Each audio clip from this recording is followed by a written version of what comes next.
If you don't listen to me, we're getting a divorce. I'd rather divorce a husband who says such selfish things. I accept the divorce that my husband dealt me. He looks at me with a smug smile, not knowing what will happen next. My name is Emily. I got married 5 years ago, and I'm 35, living just with my husband. Although I'd like to have children, we've not been blessed yet. We've considered fertility treatments, but due to my husband's opinion, we decided not to pursue them, leaving it to nature. If we can't have them, it's still a life living, just the two of us. My husband said that, and it helped to ease my mind a bit. After we got married, both of my husband's parents passed away, one after another, which left us no time for treatments. Truth be told, my husband is quite dominant. My husband was originally senior at work. In front of relatives, he'd refer to me as his foolish wife, and if I made a mistake, he'd scold me without mercy. Since our relationship was hierarchical before marriage, it continued even after marriage. This may make my husband sound like a bad person. He has his gentle side too. When I was his subordinate, he gave me accurate advice and guidance when I made mistakes or when things didn't go well, and he'd express his appreciation for my hard work. More importantly, he was the one who encouraged me when my beloved grandfather passed away and I was feeling down. This led us to start dating and eventually got married. After getting married, I retired and am now a full-time housewife. Hey Emily, I'm home. Welcome home. My husband usually gets home after 9 p.m. Being a manager, he has a lot of work and is almost always in overtime. You're late again today. You must be tired. I pick up the shirt and socks that my husband has taken off and talk to him. He just sits on the sofa and doesn't say a word. It's always like this. He must be really tired. I start preparing dinner for him, and when I finish serving him, he begins to eat without a word. After he finishes eating, in about 10 minutes, he heads to the bathroom. I prepare a bath towel and underwear for him and start cleaning up after dinner. And when he comes out of the bath, he goes straight to the bedroom. My husband has always been a man of few words, but I wonder if the recent promotion has been building up his fatigue. For the past year or so, there's been very little conversation between us. But even so, I trust and love my husband. Because he was the one who was with me when I had the hardest time. I lost my father in middle school and my mother in my freshman year of high school. Afterwards, I was taken in by my grandfather and raised by him. My grandfather, who treated me like his own daughter and loved me dearly. I adored my warm and kind grandfather. I wanted to give back to my grandfather when I started working. With that thought, I saved money after getting a job, took my grandfather on trips, and shared delicious meals with him. The time I spent with my grandfather was enjoyable, and I wished for him to stay healthy and energetic forever. However, 3 years after I started working, my grandfather passed away from lung cancer. I was literally left all alone. I knew I would have to part with my grandfather someday, but I didn't expect it to come so soon. Wished I could have done more for my grandfather. We could have spent more time together. I was so sad, spending every night crying. The person who noticed my change was my then boss, my husband. My husband genuinely listened to me, saying, "You've been through a lot. You did well." I was truly lucky to have him as my boss. Normally a stern and intimidating boss, my husband was gentle with his words at that time. I'm sure he is a kind man deep down. I know that. That's why I want to continue to serve him. I think so. On such a day off in the afternoon, the home phone rang. Hello? Oh, Emily, it's me. The caller was my husband's younger brother. Oh, long time no see. What's up? I need to speak to my brother. Is he around? Sure, hold on a sec. I called out to my husband, who was lounging in the living room. You have a phone call. As expected, there was no response. Without a word, my husband took the phone. Hello? Hey, how are you? What's up? His face, which had been soured just a moment ago, immediately turned into a smile when he picked up his brother's call. My brother-in-law, who was 15 years younger than my husband. Perhaps because of the age gap, my husband dotes on him a lot. I hear that he is living a blissful life with his beautiful wife he got 2 years ago. But I wonder what's up. Ah, is that so? So, are you okay? The tone of my husband's voice completely changed to a serious one. I wonder what's going on. Well, if you're ever in trouble, just tell me, okay? I'm your big brother after all. With that, my husband hung up the phone. What happened? Is something wrong? My brother, he seems to have been laid off. What? Laid off? I was surprised. I never expected something like this to happen.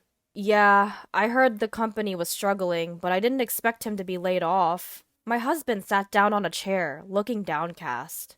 I was also unable to hide my shock. My brother-in-law is the exact opposite of my husband.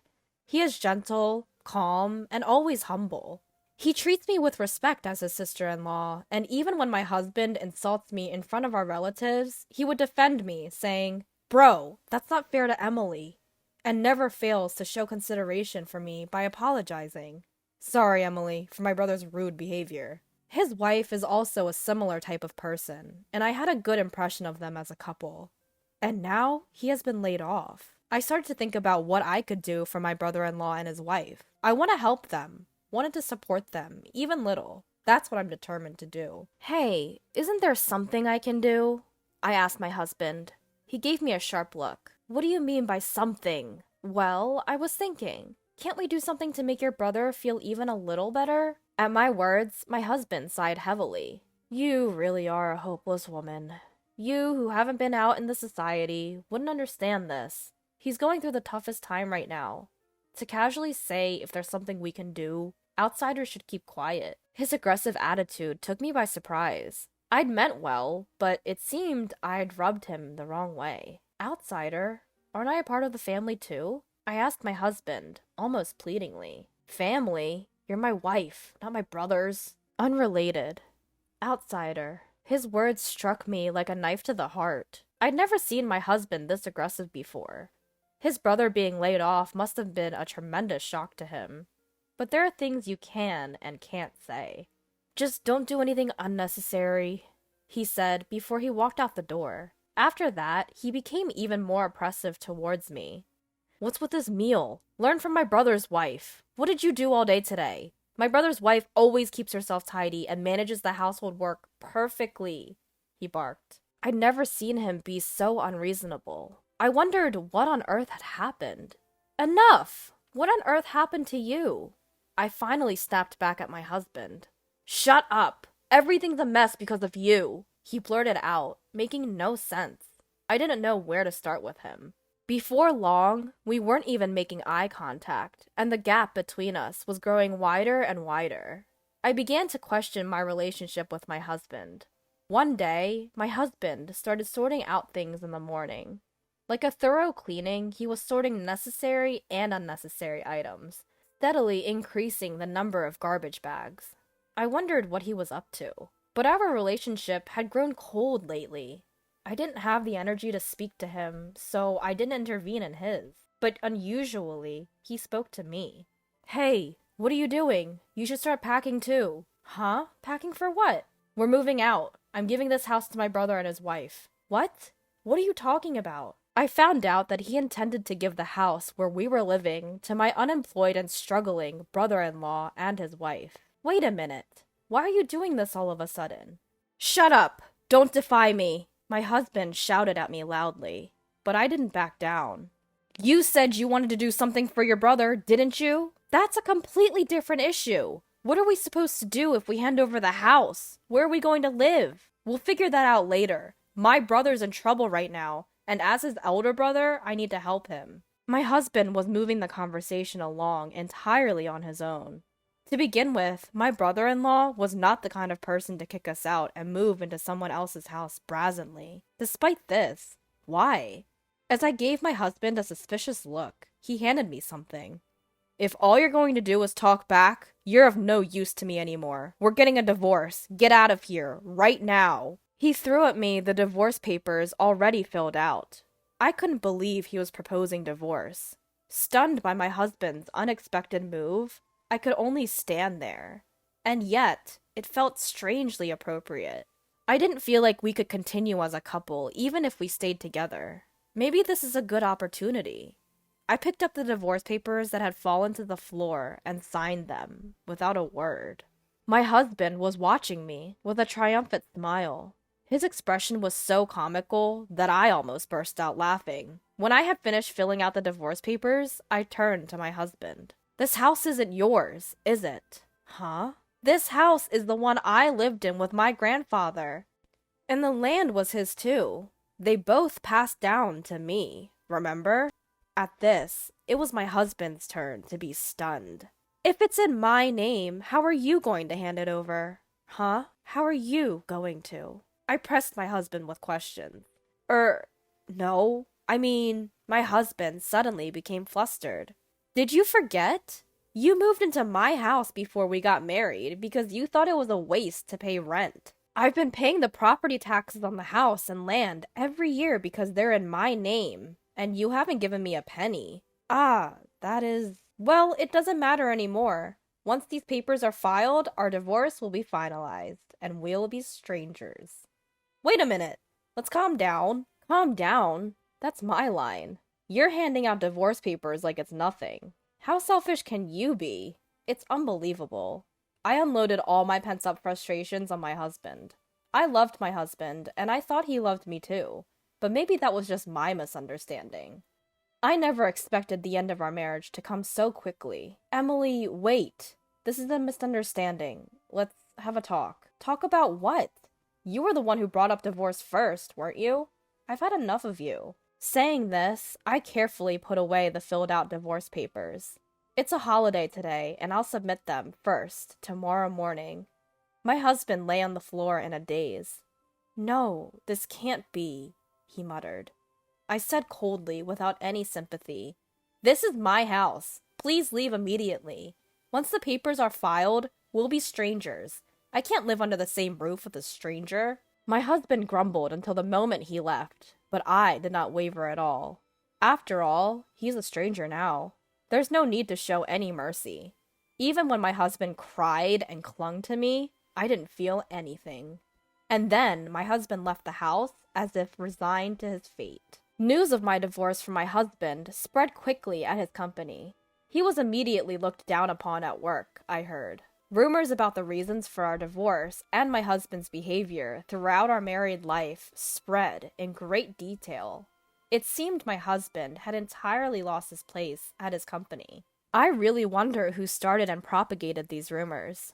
All I did was answer the questions his colleagues and subordinates asked me, and nothing more. Then, about 6 months after our divorce, I ran into a person I'd rather not see when I was returning from the real estate agency. It was my husband. Well, since we're divorced, he's my ex-husband now. It seemed like he had been lying in wait for me to come out of the agency. The whole situation was quite unsettling. Even when I tried to ignore him, he continued to follow me persistently. Finally, out of patience, I reluctantly agreed to talk with him. Enough! If you have something to say, just say it quickly. Emily, I've always despised you, he declared. What? His sudden proclamation left me baffled. It turned out he had been blaming me for his brother's layoffs. Huh? Why would that be my fault? Ever since we got married, bad things just kept happening, he insisted. Indeed, after we got married, unfortunate events, like his parents passing away and him getting injured, occurred. But his father was already hospitalized before we got married, and his mother was always frail. His injury was a result of his own drunken clumsiness. He tripped over a curb and broke his wrist. Still, in his mind, it seemed like I was the person responsible for all the misfortune. So you think I was the cause of all the misfortune, and that's why you hated me? I always thought you were just a bit awkward, but you were simply despising me, huh? I was thoroughly exasperated with him. He just kept blaming everyone else without taking any responsibility. There was no basis for his accusations. I couldn't believe someone like him managed to be a supervisor at his company. I began to worry about his subordinates, fearing they might be unjustly criticized for no reason. When did this reliable superior turn into such a person? And I felt a bit pitiful for having been married to someone like him. But even after divorcing you, bad things have kept happening to me. What kind of bad things? At my question, he rolled up his sleeves. There were exposed, painful-looking burns from a fire. Actually, my apartment burned down 3 months ago. But that's not all. I lost my wallet, making mistakes at work. Plus, my brother's been acting cold to me and hasn't been in touch recently. So even after we split, his misfortunes continued. Well, that's to be expected. To be honest, hearing such stories doesn't make me feel sympathetic or sorry for him at all. After all, these are all consequences of his own actions, and I have nothing to do with them. Please, Emily, come back to me. I can't do it without you, okay? We've been a couple for so long. Didn't I take care of various things when you were still a working woman? And didn't I help you so much when your grandfather passed away? Didn't I? Looking at this man in front of me, trying to guilt trip me, I felt a chill run down my spine. All your misfortunes are from your actions that took. Maybe you should take a good look at yourself and do something about your bad habit of blaming others for everything. With that, I walked away from him. Emily! Wait up! Emily! Emily! My ex-husband was trying to catch my attention, calling out my name. I pretended not to know him and disappeared into the crowd. In fact, about a week after our divorce, I received a call from my brother-in-law. Or rather, my former brother-in-law. Emily, well, you're not my sister-in-law anymore, aren't you? Sorry, but it's about my brother. According to what my former brother-in-law told me, the decision to give up the house to his brother was my ex-husband's own choice. He and his wife had no idea about it. My brother has always been prideful. It's always worried me. His attitude towards you, Emily, was terrible. My wife and I felt so sorry watching it all. He truly is a kind-hearted person. I wonder how two brothers could be so different. I don't know if it's okay to say this, but I think it was good that you divorced. I want you to be happy, Emily. Thank you. I'm glad to hear you say that. Then he told me he found a job quite soon and that he was somehow making ends meet. I'm so glad for him. I'm thinking about distancing myself from my brother. I guess my former brother-in-law must have had his own thoughts about it. He intends to gradually lose contact with his brother, my ex-husband. The reason why my ex-husband couldn't reach his real brother was because of this. My ex-husband, who divorced his wife and was estranged from his beloved younger brother, was truly alone. I hope he realizes the weight of the mistakes he's made. But before that, I need to disappear from his sight. On the day I met my ex-husband again, I had just signed a contract with a real estate agent to rent out the house I inherited from my grandfather. The house is too big for me, but I can't just let go of the house full of memories with my grandfather. I'd rather have someone who wants to live there reside in it. I'll change my cell phone number and where I live and completely cut off my relationship with my ex-husband. I'm only 35 years old. I still have a long life ahead of me.